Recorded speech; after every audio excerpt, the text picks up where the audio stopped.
ఈ 40 రోజుల ఉపవాస ప్రార్థనలు యేసు ప్రభుల వారు చేసినట్లుగా, మోషే గారు ఉన్నట్లుగా మనకు లేఖనాలు సెలవిస్తున్నాయి కనుక మనము కూడా ఈ 40 రోజులు పాటించడం జరిగింది. ఇది ఖచ్చితంగా పాటించాల్సిందే, ఇది ఆజ్ఞ అనేది కూడా లేదు. 40 రోజులు ఉండొచ్చు, 4 రోజులు ఉండొచ్చు, 1 రోజు ఉండొచ్చు.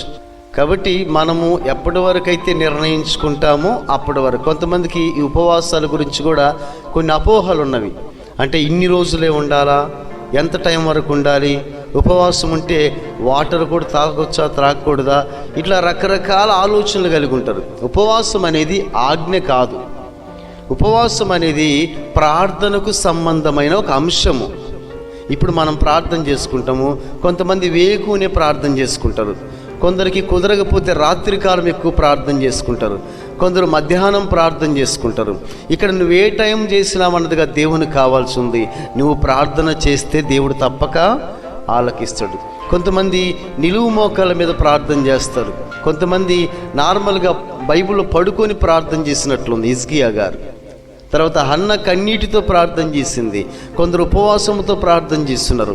ప్రార్థన ఏ విధముగా చేసినమన్నది కాదు, మనం మంచి మనతో చేసే ప్రార్థన దేవుడు ఆలకిస్తాడు.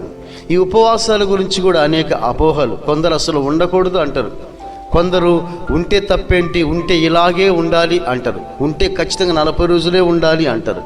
ఇవన్నీ కూడా మనుషులు పెట్టుకున్నవి. దేవుడు వీటి గురించి ఏది కూడా ఇలా ఉండాలి, ఇన్ని రోజులు ఉండాలి అని రాయిలా. కొంతమంది ఒకవేళ రోజంతా ఉంటారేమో, కొంతమంది అసలు తిని కూడా ఉపవాస ప్రార్థనలు చేస్తూ ఉన్నారు. అది ఎవరు విధానంలో వారు వెళుతూ ఉన్నారు. అయితే మనం ఎన్ని రోజులు ఉన్నామన్నది కాదు, కానీ ఉన్నన్ని రోజులు మనము ప్రార్థన చేసుకుంటూ మన భక్తిని, ఆత్మీయతను మనం జాగ్రత్తగా కాపాడుకొని యథార్థంగా మనం ఉపవాసం ఉండగలిగితే తప్పక దేవుడు మన ప్రార్థన ఆలకిస్తాడు. అసలు ఎందుకు ఉపవాసం ఉండాలి అంటే, మనం చదువుకున్న ఆ లేఖనంలో మనము ఏం తెలుసుకున్నాము అంటే, యూదావారు కూడా ఉపవాసాలు ఉంటారు. ఈ ఉపవాసాలు దేని కొరకంటే యూదా ఇంటి వారికి సంతోషం కొరకు. మన జీవితంలో ఎన్నో శ్రమలు, ఎన్నో కష్టాలు, ఎన్నో నిందలు, ఎన్నో అవమానాలు, ఎన్నో అనారోగ్యాలు, ఎన్నో ఆపదలు, వీటన్నిటిని బట్టి మనకు సంతోషం ఉండదు. కొంతమందికి ఇంటి నిండా ధాన్యం ఉంటుంది, మనసులో సంతోషం ఉండదు. కొంతమందికి ఒంటి నిండా నగలు ఉంటవి, ఎప్పుడు ఏదో ఒక వేదన, ఏదో ఒక బాధ, ఏదో ఒక కష్టాలు. కొంతమందికి చాలా పొలాలు, స్థలాలు, ఆస్తులు ఉంటవి, కానీ బిడ్డల వలనో, భార్య వలనో, కుటుంబం వలనో శ్రమలు.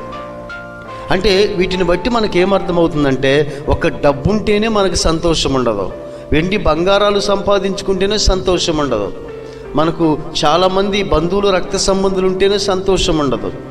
సంతోషము, సమాధానము ఉండాలి అంటే దేవుని కృప మనకు ఉండాలి. ప్రభు ఒక మాట అంటాడు, ప్రయాసపడి భారం మోసుకొనుచున్న సమస్త జనులారా మీరు నా యొద్దకు రండి, నేను మీకు విశ్రాంతినిస్తాను, సమాధానం ఇస్తాను, సంతోషం ఇస్తాను. దేవునికి స్తోత్రాలు కలుగును గాక.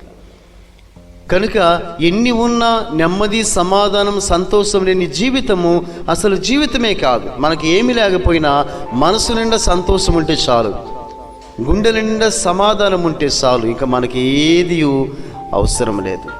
అయితే దేవుని బిడ్డారా, ఈ యూదా వారు కూడా అనేక శ్రమలు పడ్డప్పుడు, లేకుంటే యుద్ధాల వల్ల, కరువు వలనో, అనారోగ్యాల వలనో, అనేక సమస్యలతో ఉన్నప్పుడు వారు ఉండే ఈ ఉపవాస ప్రార్థన వారి కుటుంబాలకు సంతోషాన్ని ఇస్తుంది.